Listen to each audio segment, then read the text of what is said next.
अस्सलाम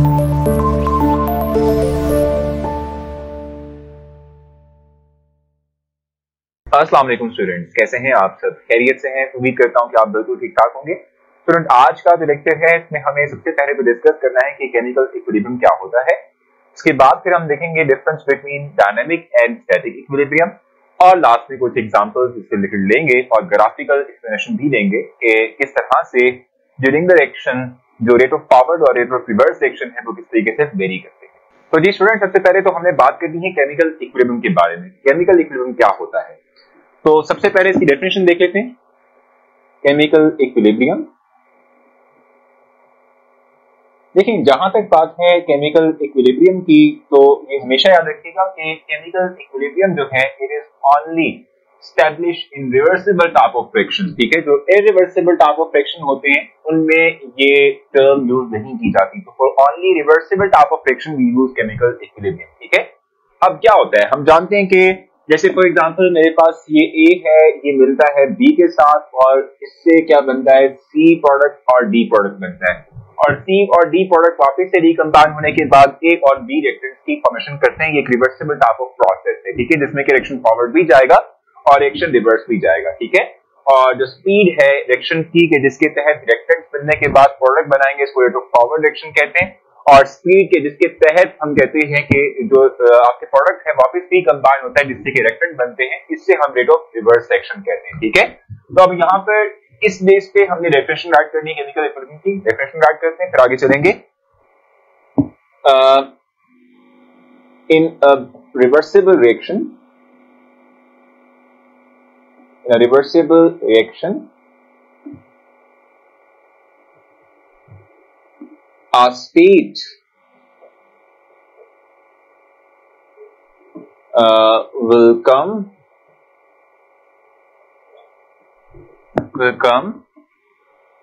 at which the rate of forward reaction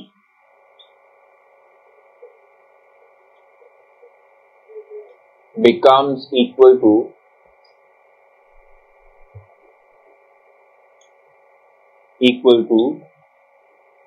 a rate of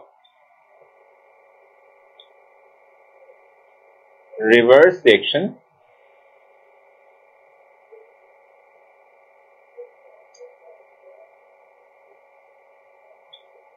is called chemical equilibrium.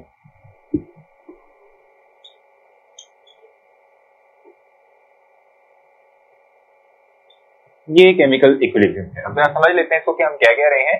हम ये बात कह रहे हैं कि जैसे हमने कहा ए और बी दो रिएक्टेंट्स थे, ये आपस में कंज्यूम हुए, इनके थ्रू सी और डी प्रोडक्ट बना। अब सी और डी प्रोडक्ट वापस से रिकम्बाइन होकर ए और बी बना रहे हैं। ठीक है, तो मैंने आपसे कहा कि जो टाइम रिक्वायर्ड है कि जिसमें रिएक्टेंट्स कंज्यूम होते हैं और प्रोडक्ट में कन्वर्ट करते हैं, इसे हम कहते हैं रेट ऑफ फॉरवर्ड रिएक्शन। ठीक है, और जो टाइम रिक्वायर्ड है, ठीक है, कि जिससे हम कहते हैं कि प्रोडक्ट ही कंबाइन होकर वापस रिएक्टेंट में कन्वर्ट होंगे, इसे रेट ऑफ रिवर्स रिएक्शन भी कह सकते हैं, रेट ऑफ बैकवर्ड रिएक्शन भी कह सकते हैं। तो लेट्स सपोज मैंने आरजी से शो कर दिया। ठीक है, तो वो स्टेट रिवर्सिबल रिएक्शन के अंदर वो टाइम के जब ये दोनों के दोनों रेट ऑफ रिएक्शंस जो हैं वो इक्वल हो जाएंगे। नहीं, जितना रिएक्टेंट कंज्यूम हो रहा है प्रोडक्ट बनाने के लिए उतना ही प्रोडक्ट वापस से कंज्यूम हो रहा है, रिकम्बाइन हो रहा है ताकि रिएक्टेंट में कन्वर्ट हो सके। तो वो स्टेट इस रिवर्सिबल रिएक्शन के अंदर जिसमें कि ये दोनों रेट्स जो हैं, ये जो दोनों स्पीड्स हैं कि जिसके तहत रिएक्शन फॉरवर्ड और बैकवर्ड जा रहा है, जब ये इक्वल हो जाती हैं, इसे हम केमिकल इक्विलिब्रियम कहते हैं। ये वो स्टेट है जिसको हम केमिकल इक्विलिब्रियम का नाम देंगे। यही एग्जैक्टली मैंने यहाँ लिखा हुआ है कि वो स्टेट जब जो है रेट ऑफ फॉरवर्ड रिएक्शन और rate of reverse reaction equal हो जाएंगे, then this state is called as chemical equilibrium. So chemical equilibrium की डेफिनेशन हमने देख ली है।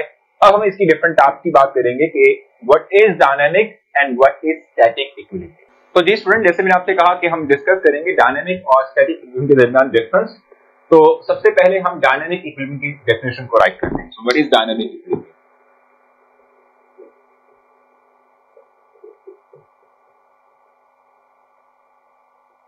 Equilibrium,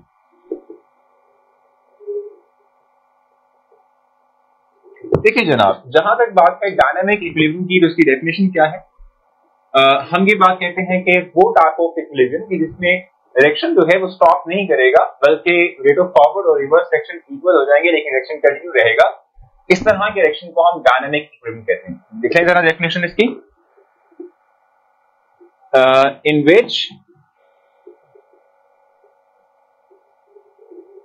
direction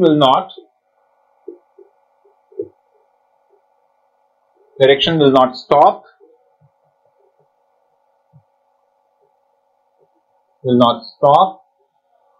even after gain of equilibrium condition,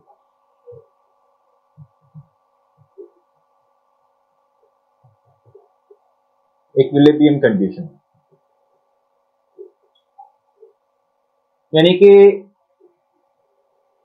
जब जो है रिवर्सिबल डायरेक्शन के अंदर इक्विलिब्रियम कंडीशन अटेन हो गई, स्टिल डायरेक्शन कंटिन्यू रहा, इस तरह के डायरेक्शन को हम डायनामिक इक्विलिब्रियम, यानी कि इस तरह की इक्विलिब्रियम को हम डायनामिक इक्विलिब्रियम कहते हैं। ठीक है, वो टाइप ऑफ इक्विलिब्रियम के जिसमें इवन के इक्विलिब्रियम एस्टैब्लिश हो गया, लेकिन डायरेक्शन स्टॉप नहीं किया, रिएक्शन जो है उसमें रेट ऑफ फॉरवर्ड और rate of reverse direction equal रहा और वो चलते रहे। ठीक है, इस तरह के डायरेक्शन को हम डायनामिक इक्विलिब्रियम का नाम देते हैं। सो इसको समझने के लिए वी हैव समथिंग कि जिसके तहत आप जो है कुछ और मजीद इससे मतलब सीख पाएंगे। जल्दी से देख लेते हैं, फिर आगे चलते हैं। तो देखें आप लोग कि जितना कश्ती से पानी बाहर फेंका जा रहा है, उतना ही कश्ती में पानी दोबारा से वापस आ रहा है। ठीक है, सो ये एग्जांपल है एक डायनामिक प्रोसेस की, जिसमें आप देख रहे हैं कि इक्विलिब्रियम भी है कि जितना पानी आप बाहर नहीं फेंक रहे हैं, उतना ही पानी वापस आता जा रहा है कश्ती के अंदर, जितना फिर बाहर फेंक रहे हैं उतना ही पानी वापस आता जा रहा है कश्ती के अंदर। तो ये एक ऐसा प्रोसेस है जिसमें कि हम कहते हैं कि प्रोसेस भी कंटिन्यू रहता है, यानी कि इक्विलिब्रियम तो डेवलप हुआ ही है एक रिएक्शन के अंदर, एक प्रोसेस के अंदर, लेकिन इस प्रोसेस की कंटिन्यूटी रहती है even after establishment of the equilibrium condition. ठीक है, इक्विलिब्रियम कंडीशन डेवलप हो चुकी, फिर भी जो है प्रोसेस इक्वल रेट पर चलता रहता है। इस तरह के प्रोसेस को हम कह रहे हैं, ये हमारे पास क्या होगा, डायनेमिक इक्विलिब्रियम की एग्जांपल आप इसको देख रहे हैं और डायनेमिक इक्विलिब्रियम को हम कहते हैं। तो जी अब मूव करेंगे टुवर्ड्स स्टैटिक इक्विलिब्रियम। डिफाइन करते हैं कि स्टैटिक इक्विलिब्रियम क्या होता है। So static equilibrium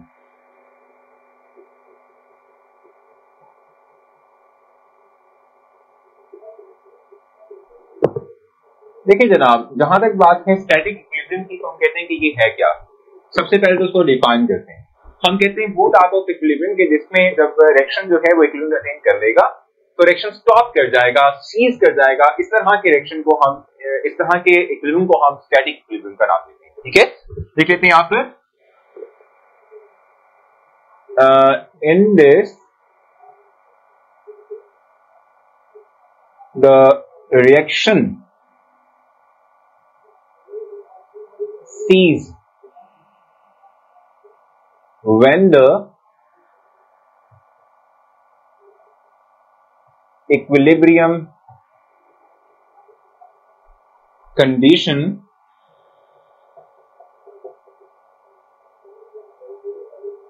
gained। जब इक्विलिब्रियम कंडीशन जो है वो गेन कर देते हैं, रिएक्शन जो है वो ले लेता है अपने अंदर, यानी कि आप कह लें कि रिएक्शन अटेन कर लेता है इक्विलिब्रियम को। ठीक है, तो इस तरह के रिएक्शन में क्या होता है कि रिएक्शन ही स्टॉप कर जाता है, यानी कि हमने जैसे पहले कहा था कि रिएक्शन प्रोसीड करेगा, फॉरवर्ड और बैकवर्ड रिएक्शन जो है इनकी रेट इक्वल हो जाएंगे, लेकिन रिएक्शन स्टिल कैरी करेगा। लेकिन यहाँ पे क्या होता है कि जब इक्विलिब्रियम गेन होता है, इक्विलिब्रियम डेवलप होता है, ठीक है, इक्विलिब्रियम जो है आप कह लें कि अटेन होता है किसी रिएक्शन के अंदर, तो जैसे ही इक्विलिब्रियम अटेन होगा रिएक्शन स्टॉप कर जाएगा, सीज कर जाएगा। ठीक है, इस तरह के जो हमारे पास इक्विलिब्रियम है इसको हम स्टैटिक इक्विलिब्रियम बना देते हैं, that is called the static equilibrium. अब स्टैटिक इक्विलिब्रियम के मतलब को समझने के लिए थोड़ा सा जो है एक बड़ी मजे की जो है एक पिक्चर देखते हैं, इमेज देखते हैं और फिर आगे मूव करेंगे। तो आप देख रहे हैं अपनी स्क्रीन पे कि इस वक्त जो है एक बच्चा, आप कह रहे हैं कि घोड़े को खींच रहा है, जितनी फोर्स के साथ वो घोड़े को खींच रहा है उतनी ही फोर्स के साथ घोड़ा बच्चे को खींच रहा है। ठीक है, तो इससे क्या हो रहा है कि क्योंकि फोर्सेस जो है वो ऑपोजिट डायरेक्शन में है और जो मैग्नीट्यूड ऑफ फोर्स है, यानी कि आप कह रहे हैं कि जो स्ट्रेंथ ऑफ फोर्स है वो इक्वल है, इसलिए ना तो घोड़ा अपनी जगह से हिल रहा है और ना ही वो इंसान जो है जो उसे खींच रहा है वो अपनी जगह से हिल रहा है।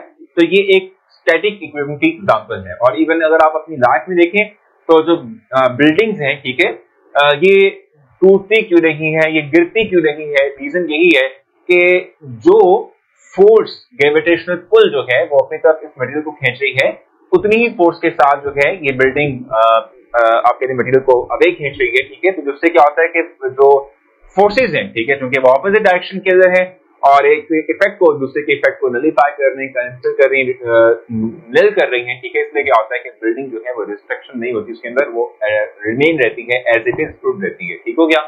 तो ये एग्जांपल थी हमारे पास स्टैटिक इक्विलिब्रियम की, जिसकी अभी इस वक्त हम डेफिनेशन देख रहे हैं। तो जी स्टूडेंट, जैसे कि मैंने आपसे कहा कि हम जो है इस वक्त डिफरेंट टाइप्स ऑफ इक्विलिब्रियम की बात कर रहे हैं, उसमें हमने डायनामिक और स्टैटिक को डिफाइन करके एग्जांपल भी ले ली है, ठीक है। अब आते हैं रिएक्शन की तरफ। जैसे फॉर एग्जांपल हमने भी डिस्कस पहले भी किया हुआ है कि हम जब हाइड्रोजन को रिएक्ट करवाते हैं विद आयोडीन, ठीक है, तो इससे क्या होता है कि हमारे पास हाइड्रोजन आयोडाइड की फॉर्मेशन होती है और एक रिवर्सिबल टाइप ऑफ प्रोसेस है, ठीक है। इसमें कि हाइड्रोजन आयोडीन मिलेंगे आपस में एक दूसरे के साथ, तो मिलने के बाद हाइड्रोजन आयोडाइड की फॉर्मेशन होगी। अब एक और चीज भी है, ग्राफ भी है जिसको हमें एक्सप्लेन करना है, और वो ग्राफ हमारे पास क्या है भाई, ये अगर आप देख लें तो हम ये बात कहते हैं कि भाई इस ग्राफ के अंदर हमने along the x axis time लिया हुआ है और अलोंग वाई एक्सिस हमने क्या किया हुआ है भाई, अलोंग वाई एक्सिस हमने लिया हुआ है रेट, ठीक है, रेट ऑफ फ्रिक्शन हमने लिया हुआ है, ठीक हो गया। रेट ऑफ फ्रिक्शन कह लें, जो कि स्पीड ऑफ फ्रिक्शन भी कहलाता है, ठीक है। ये हमने बेसिक तौर पे जो है अलोंग वाई एक्सिस दिया हुआ है, ठीक हो गया। अब यहाँ पर हमारे पास दो लाइंस हैं, अगर आप देखें अपनी जो है बुक पे अगर आप गौर करें तो वी हैव टू लाइंस, ठीक है, और वो कुछ इस तरह की प्लॉट हुई है।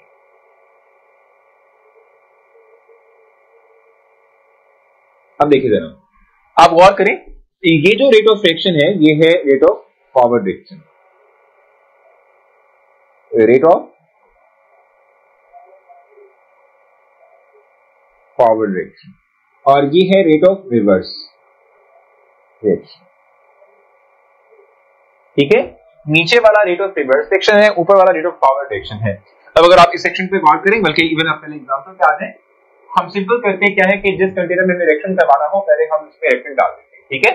जब रिएक्टेंट डालते हैं तो रिएक्टेंट मैक्सिमम क्वांटिटी में होती है, ठीक है, रिएक्टेंट मैक्सिमम क्वांटिटी में होते हैं, प्रोडक्ट बना ही नहीं होता, ठीक है। तो शुरू में स्टार्ट में क्योंकि रिएक्टेंट की कंसंट्रेशन बहुत हाई होती है, बहुत ज्यादा होती है, तो इस वजह से क्या होता है कि रेट ऑफ फॉरवर्ड रिएक्शन काफी फास्ट होता है, काफी ज्यादा होता है, काफी स्पीड अप होता है, यानी कि जल्दी जल्दी रिएक्टेंट्स आपस में कंज्यूम होते हैं, जिससे कि रेट ऑफ फॉरवर्ड रिएक्शन जो है वो पीक पर होता है, ठीक है, at the start of reaction. जब टाइम 0 था, आप देख रहे हैं कि rate of forward reaction maximum था और रेट ऑफ रिवर्स रिएक्शन 0 था, नेग्लिजिबल, कुछ भी नहीं, ये प्रोडक्ट बनेंगे, ठीक है। अब आहिस्ता आहिस्ता रिएक्टेंट कंज्यूम होते गए, प्रोडक्ट बनता गया, और जैसे जैसे प्रोडक्ट बनता गया वैसे वैसे प्रोडक्ट वापस से जो है रिकंबाइन होते हुए, डिकंपोज होते हुए रिएक्टेंट में कन्वर्ट होता गया, ठीक है। तो आप देख रहे हैं कि चूंकि रिएक्टेंट की कंसंट्रेशन कम हो रही है, प्रोडक्ट की कंसंट्रेशन बढ़ रही है, तो क्या होता है कि रेट ऑफ फॉरवर्ड रिएक्शन कम हो जाता है, ठीक है, और रेट ऑफ रिवर्स रिएक्शन क्योंकि प्रोडक्ट कंसंट्रेशन में इजाफा हो रहा है तो रेट ऑफ रिवर्स रिएक्शन बढ़ता जाता है, ठीक है। और एक काम ऐसा आता है कि जिसपे रेट ऑफ फॉरवर्ड और रेट ऑफ रिवर्स रिएक्शन आपस में मिल जाते हैं, यानी इक्वल हो जाते हैं, इस टर्म के ऊपर हम कहते हैं कि जो रिएक्शन था उसमें इक्विलिब्रियम डेवलप हो चुका है। ये अब इक्विलिब्रियम कंडीशन है जिसमें रेट ऑफ फॉरवर्ड और रिवर्स रिएक्शन आपस में इक्वल हो चुके हैं, ठीक है। आपने देखा कि शुरू में जब टाइम 0 था उस वक्त स्टार्ट में जो रेट ऑफ रिवर्स रिएक्शन है, ठीक है, वो नेग्लिजिबल है, rate of forward reaction maximum है। रीजन क्या है कि शुरू में आपके पास amount of concentration of reactant काफी ज्यादा थी, ठीक है। जैसे जैसे रिएक्शन प्रोसीड किया, रिएक्टेंट की कंसंट्रेशन कम हुई, प्रोडक्ट कंसंट्रेशन बढ़ी, तो रिवर्स रिएक्शन बढ़ना शुरू हो गया, इंक्रीज होना शुरू हो गया, rate of reverse reaction increase हो गया, ठीक है। और एक वक्त ऐसा आया कि जिसपे आपने देखा कि रेट ऑफ फॉरवर्ड और रिवर्स रिएक्शन आपस में इक्वल हो गए। इस टाइम को, इस जो है स्टेट को हम इक्विलिब्रियम स्टेट का नाम देते हैं। तो होपफुली आपने ये चीज अंडरस्टैंड की होगी। यही पॉइंट था जो कि लास्ट में हमने डिस्कस करना था। तो मुझे उम्मीद है कि इस लेक्चर के थ्रू आपने डायनामिक और जो स्टैटिक इक्विलिब्रियम है उसमें डिफरेंस देख लिया होगा, केमिकल इक्विलिब्रियम को डिफाइन किया, उसकी एग्जांपल भी देख ली होगी।